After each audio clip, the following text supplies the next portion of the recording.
तर नमस्कार मित्रांनो, कोकणाटेड रेसिपी बाय विशाखा या आपल्या यूट्यूब चॅनलमध्ये तुमचं स्वागत असा। आज मी तुमच्यासाठी एक नवीन पदार्थ घेऊन इले, तो म्हणजेचा काकडीपासून पातोळे कसे बनवतात ते आज तुमका दाखवतले। तर हे पातोळे बघूसाठी व्हिडिओ स्किप न करता शेवटपर्यंत नक्की बघा आणि ह्या चॅनलला अजूनपर्यंत सबस्क्राइब केलात नसाल तर पटकन जाऊन सबस्क्राइब करा। तर चला रेसिपी सुरुवात करूया। पहिले आपण ताजी ताजी हळदीची पानं काढून आणूया।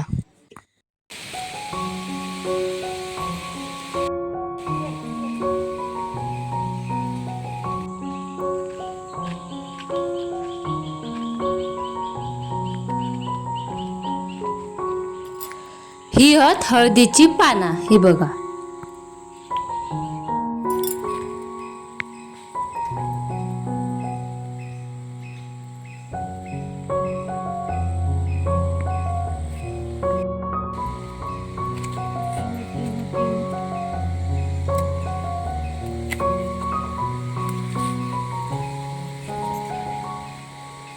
ह्या बघा दोन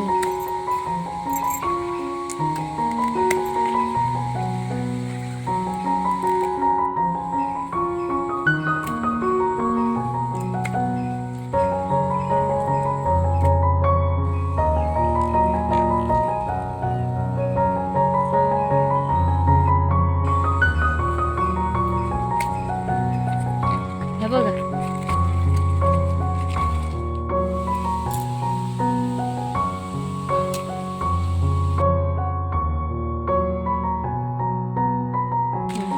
होय, हळदीची पानं काढून झाली आहेत। आता होय काकडी काढून घेतो।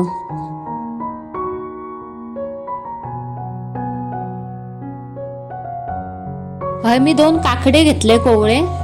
आता हे काकडे आपण किसून घेऊया।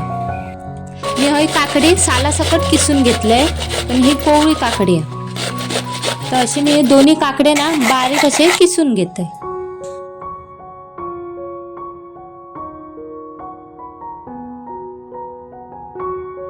होय बघा, दोन्ही काकडे किसून घेतलंय। आता हे काकडे ना गाळून घेऊया आपण। यो काकड्याचो किस आहे ना घट्ट एकदम पिळून घ्यायचो चांगलो, कारण तो आपल्या वापरूचो, टाकून द्यायचो नाही। आता होय मी यो काकड्याचो किस आहे ना त्याच्यातला सगळं पाणी असा दाबून काढून घ्यायचा। एकदम घट्ट पिळायचा, अजिबात पाणी राहता नाही। तर मी असं पिळून घेतलंय। हे बघा, काकड्याचा रस इला तो चाळणीने एका गाळून घ्यायचो। आता हे मी रस चांगलं गाळून घेतलंय आणि हो काकड्याचं केस आहे बघा। ह्या काकड्यात ना हे कोवळे बिये होते, म्हणून मी हे बिये घेतले। जर तुम्ही घेतलेल्या काकड्यात जर जून बिये असतील तर ते काढून टाका। होय, मी चुलीवर कढई ठेवलंय। आता त्याच्यात मी 1 कप काकड्याचं रस ओतून घेते। जर तुमच्याकडे कप नसत तर तुम्ही 1 वाटी घ्या आणि त्या वाटीत रस मोजून 1 वाटी टाका। तर मी 1 कप रस घेतलाय। आता हे रस ना चांगलं गरम हो गयो, ह्याच्यात मी 1 चमचो तूप टाकून घेतोय। ह्यो रस उकळलो ना का त्याच्यात चवीनुसार मीठ टाकायचा आणि 1 कप तांदळाचा पीठ टाकायचा।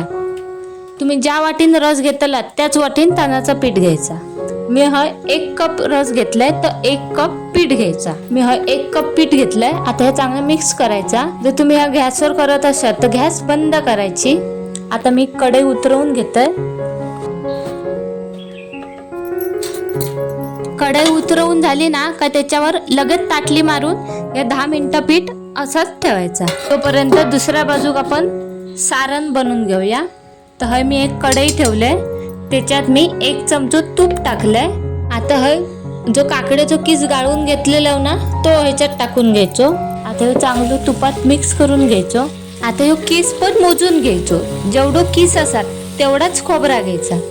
तर अर्धा कप ह्यो किस झालो माझो। आता मी त्याच्यात अर्धा कप ओला खोबरा टाकून घेतोय आणि हे मिश्रण एकदा मिक्स करून घेते। ह्या मिक्स करून झाला ना, हे खोबऱ्यातला आणि काकड्यातला ना ओलसरपणा जाऊसर हे मिश्रण मिक्स करून घ्यायचा। 5 ते 6 मिनिटं हे मिश्रण चांगला मिक्स करून घेतलंय। आता ह्याच्यात मी अर्धा कप गूळ टाकून घेतोय। आता हे गूळ विरघळेपर्यंत चांगलं मिक्स करून घ्यायचं। जे तुमका पातळ कमी गोड हवे असतील तर तुम्ही तुमच्या आवडीनुसार गूळ कमी जास्त पण करू शकता. गूळ चांगलं मिक्स करून झाला. आता ह्याच्यात मी लास्टला टाकते अर्धा चमचो वेलची पावडर आणि हे मिश्रण एकदा मिक्स करायचा. मिक्स करून झाल्यावर ह्या थंड करत ठेवायचा. आता आपण पीठ मळून घेऊया. हे पीठ मस्त असं आपण जसं मोदकाक भागवतो ना तसं पातळ पण तसंच भागवतात. तर आता हे पीठ मी एका परातीत काढून घेते. आता हे पीठ मी एका परातीत काढून घेतलंय. आता हे मी एक तांबयो घेतलंय आणि ह्या तांब्यान असा हे पीठ चांगला मळून घ्यायचा. असं तांब्यान पीठ मळल्यामुळे ना हे पीठ मऊसूद होता, म्हणून तांब्यान पहिला मळून घ्यायचा. आता हे तांब्यान मळून झाला ना का हातान चांगला या सगळा पीठ एकत्र करून घ्यायचा आणि परत एकदा हातान मळून घ्यायचा. होय बघा पीठ मी चांगलं मळून घेतलंय. किती मऊसूद आहे बघा. आता हे पीठ मळून झाला ना थोडासा तूप घ्यायचा हातात. तुम्ही तेल घेतलं तरी चालत आणि हा परत एकदा पीठ मळून घ्यायचा. आता हे पीठ मळून झाला. आता हे पातळ करूच्या आधी ना एका टोपात पाणी उकळत ठेवायचं. होय बघा मी एक स्टीलची चाळण घेतलंय. ते का मी पहिला खाली तूप लावून घेतोय. आता आपण पातळ बनवून घेऊया. होय मी हळदीचे पाना एक एक करून धुवून घेतले, कारण हे का माती असता म्हणून ही चांगली धुवून घ्यायची.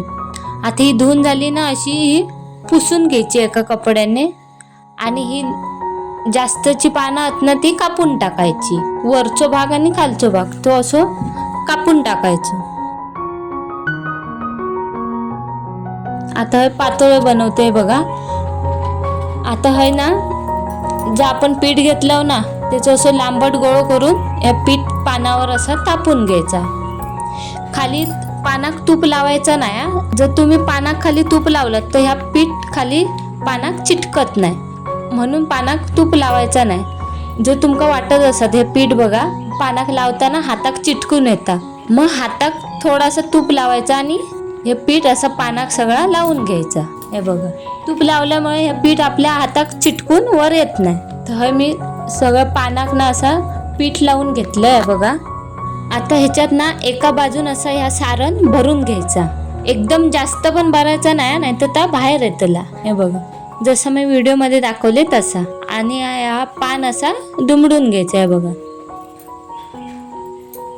वरून असा दाबत जायचा, नाही तर सारण सगळं बाहेर येतलं. आहे बघा तर तयार असं आपली पातोळी. तर असे सगळे पातोळे मी बनवून घेत आहे. हे बघा आता ही पातोळी बनवून झाली ना काही अशी चाळणीत ठेवून घ्यायची. हे सगळे पातोळे बनवून झाले. पाणी पण चांगला उकळला. आता ही चाळण मी अशी टोपात ठेवून वरती झाकण ठेवून घेते आणि हे 15 ते 20 मिनटं ही मी पातोळे उकडून घेते. तर हे बघा 15 ते 20 मिनटं झाली आहेत. पातोळे मस्त असे उकडले आहेत आणि वास पण मस्त येतो हळदीच्या पानाचं. आता तुमका दाखवते एक पातोळी खोलून. तुम्ही असे काकडीचे पातोळे कधी बनवलेलात काय? जर बनवलात नसाल तर एकदा नक्की करून बघा. का खूपच सुंदर लागतं. तर हे तयार असत काकडीचे पातोळे. असे तुम्ही गणपती पण असे पातोळे बनवू शकतात.